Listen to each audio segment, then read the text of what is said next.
Salut, c'est Alex pour la chaîne Vélo Chinois. Aujourd'hui, grande première, il y a une marque qui m'a écrit pour m'envoyer un produit à tester. J'ai nommé Sportix. Ils fabriquent des accessoires de vélo et de triathlon. Et ils m'ont demandé d'essayer ce petit ustensile pour eux. Alors, je vais vous raconter ce que c'est. Alors, vous voyez, ça c'est le désormais célèbre vélo chinois TT01 que j'ai pour l'instant qui ne sert pas puisque j'ai remonté mon vélo de route pour rouler cet hiver. Et donc du coup il est stocké comme ça dans mon garage. J'ai enlevé les roues puisque je les ai mises sur mon vélo de route. Et donc du coup ça reste comme ça. Le principal souci étant la chaîne qui pendouille. Puisque si j'ai besoin par exemple de me servir du pied de montage, alors je vais déplacer le vélo, la chaîne elle va traîner, elle va taper partout. Et si j'ai besoin de le transporter, pareil, ça va traîner partout et ça va pas être tendu si je mets pas la roue. Donc cet ustensile, le tendeur de chaîne, ça sert à ça. Alors l'unboxing ça va être vite fait apparemment, je l'ai pas ouvert, je l'ai gardé pour la vidéo. Alors voilà comment ça se présente.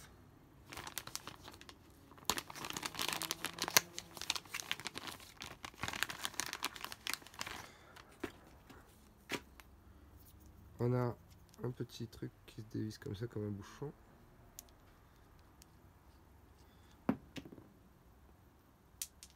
Tombé.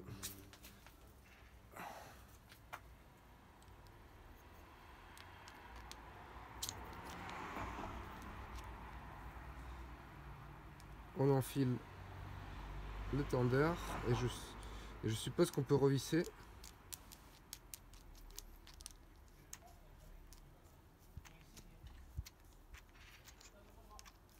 Alors je sais pas s'il faut visser à fond ou pas, donc pour l'instant voilà, je visse.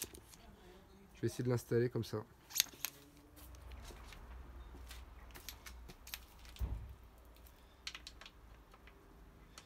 Alors donc le bouchon, visiblement ça sert à régler ici la largeur maximale de ce qui va rentrer ici dans le cadre, dans la patte.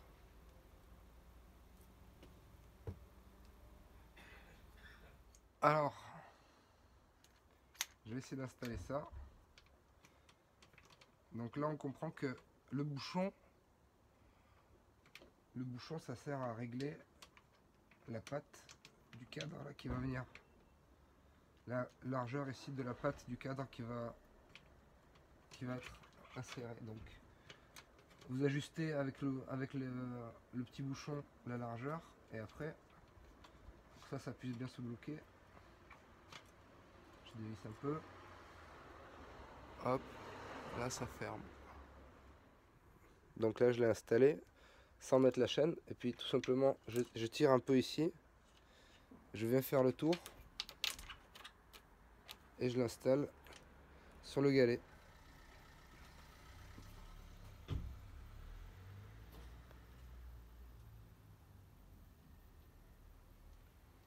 Donc qu'est-ce que ça me permet de faire? Déjà que la chaîne soit ici tendue. Dans mon cas personnel, moi j'en aurai l'utilité de cet accessoire. Surtout pour quand je transporte le cadre dans mon garage ou chez moi, sans les roues, pour pas que la chaîne traîne partout. Donc du coup on peut ici changer la tension de la chaîne. L'avantage c'est qu'on peut changer les rapports sans roue. Ce qui peut être bien pratique si on veut régler surtout par exemple ces rapports. Et regardez, parce qu'en fait on peut tourner les pédales.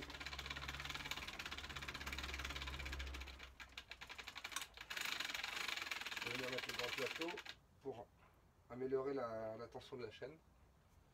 Même regarder si mon derrière fonctionne correctement.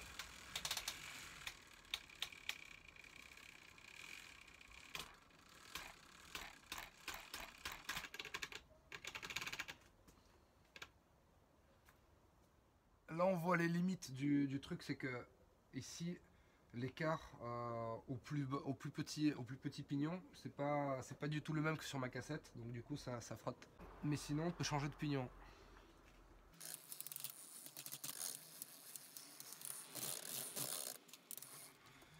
Du coup, vu qu'on peut tourner les pédales, avoir la chaîne bien accessible et le derrière bien accessible, ça va nous permettre de faire de l'entretien rapide de la chaîne.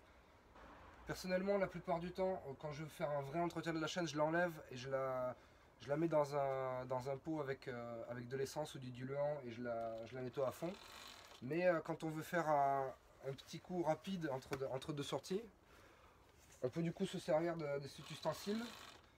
Je l'ai vu chez Normandie Cycling et il a fait la revue aussi de cet objet.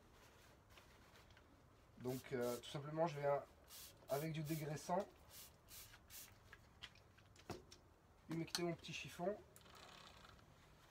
et venir dégraisser ma chaîne. Comme ça si j'avais la roue, ça serait beaucoup plus difficile ici, il y aurait les rayons, ça serait pas pratique. Ici je peux venir nettoyer, je dirais pas à fond, mais pour un nettoyage rapide, ça sera pas mal. Et en plus j'ai accès ici à tout le mécanisme du dérailleur que je peux aussi nettoyer et lubrifier.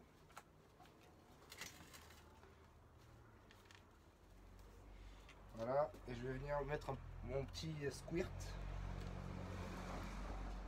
meilleur lubrifiant à sec de sa catégorie.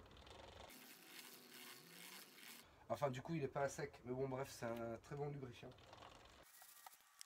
Et voilà, du coup j'ai pu faire mon entretien super facilement par rapport à quand j'ai la roue. Vraiment ça me prendrait beaucoup plus de temps sinon et ça serait moins bien fait. Donc pour ça je valide. Les petites remarques, car ils m'ont dit qu'ils étaient ouverts à toute suggestion et aux propositions, c'est que ça c'est un ustensile pour le stockage et le transport. Donc en fait moi ce que j'aurais fait à leur place, c'est dommage que ça n'aille pas jusqu'à l'autre bout en fait du cadre. Par exemple, regardez, j'ai retrouvé ça. En fait, quand j'ai reçu mon cadre, il venait avec ça, ce qui permet ici en fait, de protéger le cadre pendant le transport pour pas qu'il travaille comme ça. Donc je pense que s'ils font une version 2, ça serait pas mal en fait, je pense que ça serait bien que ça aille d'ici à ici et que ça verrouille le cadre dans ce sens-là. Quitte peut-être à sacrifier un peu de style, parce que là c'est en alu, c'est anodisé. Mais pour un accessoire comme ça, je pense que c'est pas grave si c'est en matériau un peu moins noble ou moins joli. Voilà mes impressions sur ce Sportix Chainkeeper. Dites-moi ce que vous en pensez, je vous mets le lien pour l'acheter sur Amazon. Sachez que j'ai pas été payé pour la revue, mais qu'ils m'ont envoyé le truc gratuitement et que je peux le garder. Voilà. Et c'est ce que je vais faire d'ailleurs. Et si vous êtes une marque d'accessoires ou de vélos ou de quoi que ce soit d'autre que vous voulez que je le revue, n'hésitez pas à me contacter. Allez, à plus, abonnez-vous, ciao.